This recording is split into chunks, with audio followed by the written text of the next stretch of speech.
आपकी फैमिली में आपके जो सभी मेंबर होते हैं वो बहुत ज़्यादा इम्पोर्टेंट होते हैं, चाहे वो बड़ा हो चाहे वो छोटा हो। और यदि आपका एक ऐसा मेंबर जिसके पास पूरी पावर होती है, जिसके पास पूरी शक्ति होती है घर को चलाने की, घर में सभी सदस्यों का ख्याल रखने की, सबकी जिम्मेदारियां जिस इंसान के कंधे पर होती हैं, वहीं पर आपका वो पावरफुल व्यक्ति, पावरफुल मैन, यानी कि आपके घर का सबसे बड़ा सदस्य, वो आदमी यदि आपके परिवार की किसी महिला को यहाँ पर घर से बाहर ले जाना चाहता है, वो उसे नहीं चाहता कि वो घर में रहे, ठीक है। उसे अब बर्दाश्त नहीं हो रहा है, वो बहुत ज़्यादा परेशान हो रहा है, छटपटा रहा है, बोल नहीं पा रहा है। वो अपने मन में बहुत ही ज़्यादा सोच सोच कर खुद से सवाल कर रहा है, मैं इसे क्यों नहीं कुछ बोल पा रहा हूँ। और आप घर की स्त्री हैं, आप ऐसे समय में जहाँ पर आप दुर्गा माता की पूजा करती हैं, वहीं पर आपकी जो प्रार्थना है ईश्वर से, माता दुर्गा से, वो आप कर रही हैं।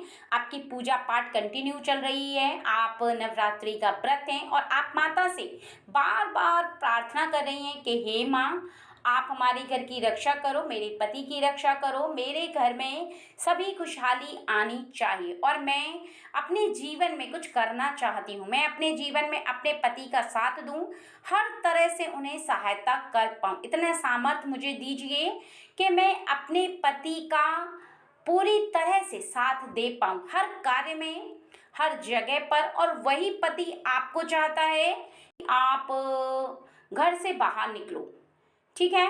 यहाँ पर अभी तक उन्होंने आपसे कुछ कहा नहीं है, इसका अर्थ यह है कि कहीं ना कहीं माता दुर्गा आपकी बात को सुन चुकी हैं, कहीं ना कहीं वो चाहती हैं कि वो इस नवरात्रि में जिसमें कि आप व्रत कर रही हैं, उसके पश्चात ही आपसे वो कुछ कहे। लेकिन परेशानी का विषय यह है, वो क्यों चाहते हैं कि आप घर से बाहर चली जाएं, जबकि आप अपने घर को बहुत ज़्यादा अच्छे से मेंटेन करती हैं, आप अपने घर की बहुत ज़्यादा अच्छी देखरेख करती हैं। लेकिन फिर ऐसा क्या हो गया है जिसकी वजह से वो आपको आपके ही घर से बाहर भेजने पर तुले हुए हैं, आपको चाहते हैं कि आप घर से बाहर जाएं।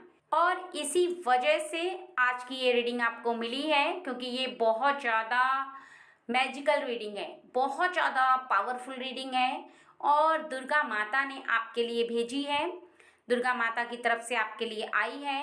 इस रीडिंग को सुनना आपके लिए वेरी वेरी इम्पोर्टेंट है। कुछ ऐसी खास बात है जो कि आपको जान लेनी बहुत ज़्यादा ज़रूरी है। ये रीडिंग आपसे 100% मैच हो ये ज़रूरी नहीं, लेकिन कहीं तक आपसे ये रीडिंग ज़रूर मैच होगी, ठीक है। लेकिन अगर फिर भी आपसे ये रीडिंग मैच नहीं होती है तो फिर आप परेशान ना हो सकता है कि ये रीडिंग आपके लिए ना हो, किसी और पर्सन के लिए हो, ठीक है। इसलिए पहले रीडिंग को बहुत ज़्यादा ध्यान से सुने और फिर समझें उसके मन की विचारधारा, उसके मन की बात। वो आपसे कहने के लिए यहाँ पर एक ऐसा टाइम डिसाइड कर चुका है जिस टाइम पर वो आपसे कहेगा, क्योंकि उसने बहुत ज़्यादा यहाँ पर पेशेंस रखा है, बहुत ज़्यादा आपके लिए सब्र किया है। लेकिन अब नहीं, अब बस बहुत हो गया। अब वो चाहता है, ठीक है, कि आपसे इस बात को कहे। इस बात को अब उसके लिए कहना बहुत ज़्यादा ज़रूरी इसलिए हो गया है कि कहीं ना कहीं घर के जो खर्चे हैं, जो घर का मैनेजमेंट है, वो उससे नहीं हो पा रहा है, ठीक है। क्योंकि कहीं ना कहीं वो जो घर का बोझ है वो उठाने में अकेला पड़ रहा है। उसे यहाँ पर बहुत ज़्यादा खर्चा मैनेज करने में दिक्कत हो रही है, बच्चों की पढ़ाई में, घर के खर्च में, और भी बहुत सारे ऐसे खर्चे हैं जिनको लेकर के वो अकेला परेशान होता रहा। लेकिन आपसे उसने कभी कुछ नहीं कहा। लेकिन अब नहीं, अब बस बहुत हो गया, अब हद से पार हो चुका है, क्योंकि जो प्रॉब्लम है वो हद से पार जा चुकी है। अब जब प्रॉब्लम बहुत ज़्यादा बढ़ गई है तो वो चाहता है कि आप उसका सहारा बने।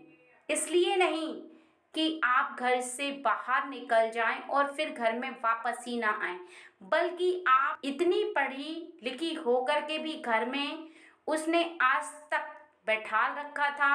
आपको चाहता था कि आप जॉब ना करें। आपने बहुत बार बोला, बहुत बार यहाँ पर आपने कोशिश की है कि आप जॉब करें। आपने कई बार अपनी बात को उसके सामने रखा, लेकिन उसने केवल यही कहा कि तुम घर पर रहो, मैं जाऊंगा जॉब पर, मैं करूंगा काम को, मैं सब कुछ मैनेज कर लूंगा, तुम टेंशन मत लो। लेकिन यहाँ पर अब बोझ इतना ज़्यादा हो गया है कि बच्चों का एजुकेशन, घर का खर्चा और भी बहुत सारे ऐसे खर्चे हैं जो वो मैनेज नहीं कर पा रहा है। कहीं ना कहीं उसे दिक्कतों का सामना करना पड़ रहा है और वो चाहता है कि आप जब इतनी पढ़ी लिखी हैं तो आप भी उसके साथ कमाएं। जहाँ पर वो आपको घर पे बैठाल के रखना चाहता था, जहाँ पर वो चाहता था कि आप घर पर रहें, लेकिन अब वो चाहता है कि आप भी उसका साथ दें।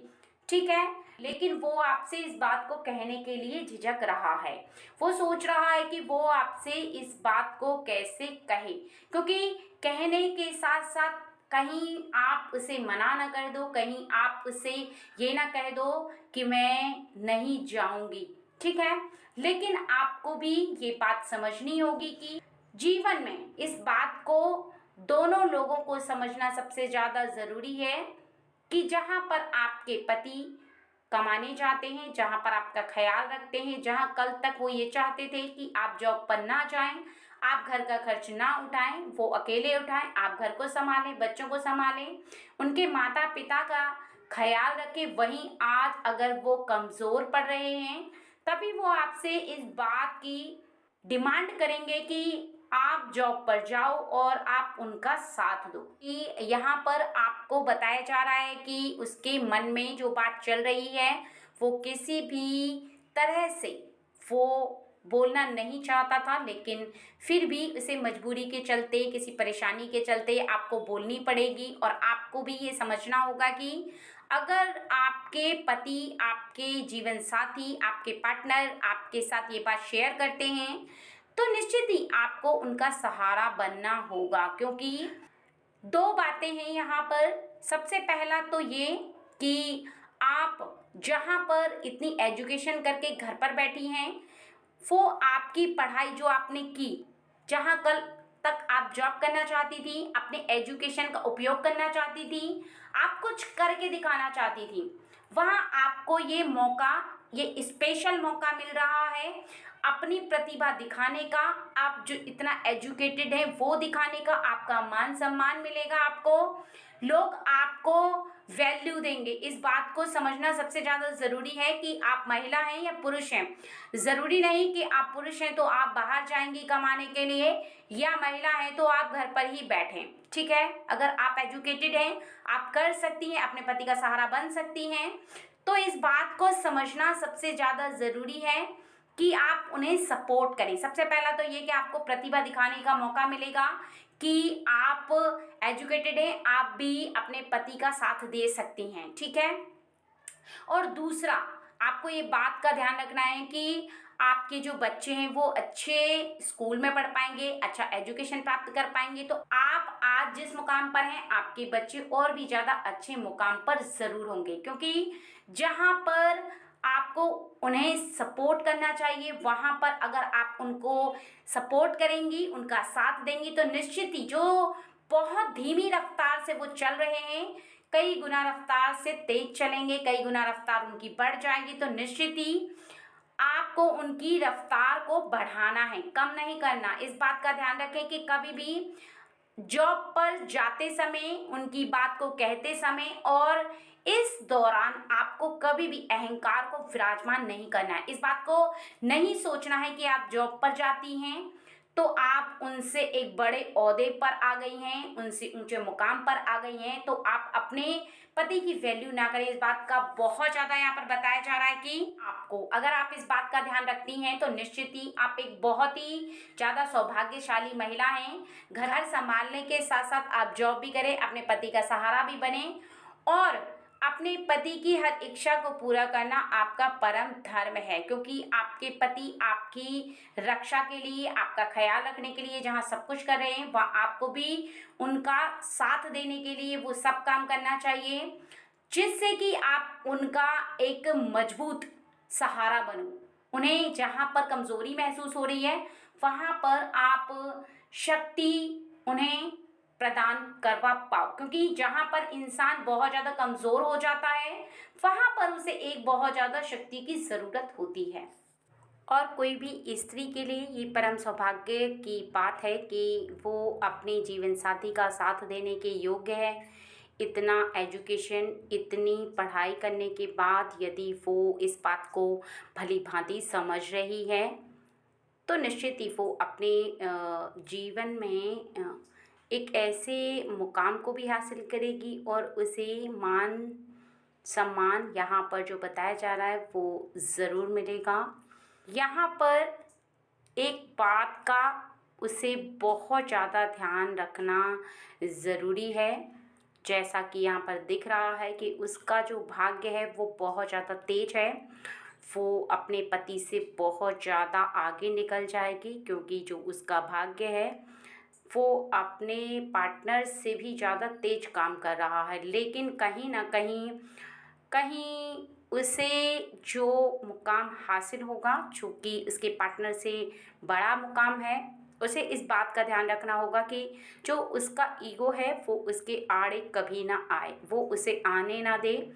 क्योंकि जो साफ साफ झलक रहा है वो ये है कि जो उसकी बुद्धि है वो बहुत ज़्यादा विस्तृत नहीं है, अर्थात कुछ छोटी है। और यहाँ पर जैसा दिख रहा है वो ये है कि उसके कार्यों के चलते शीघ्र ही उसकी प्रशंसा होने वाली है, उसकी तारीफ बहुत लोग करेंगे, उसका मान सम्मान बढ़ेगा, तो वो खुशी से फूले नहीं समाएगी। लेकिन डर बस इस बात का है कि कहीं ना कहीं उसका जो ईगो है, उसका अहंकार है, वो उसके बीच में ना आए।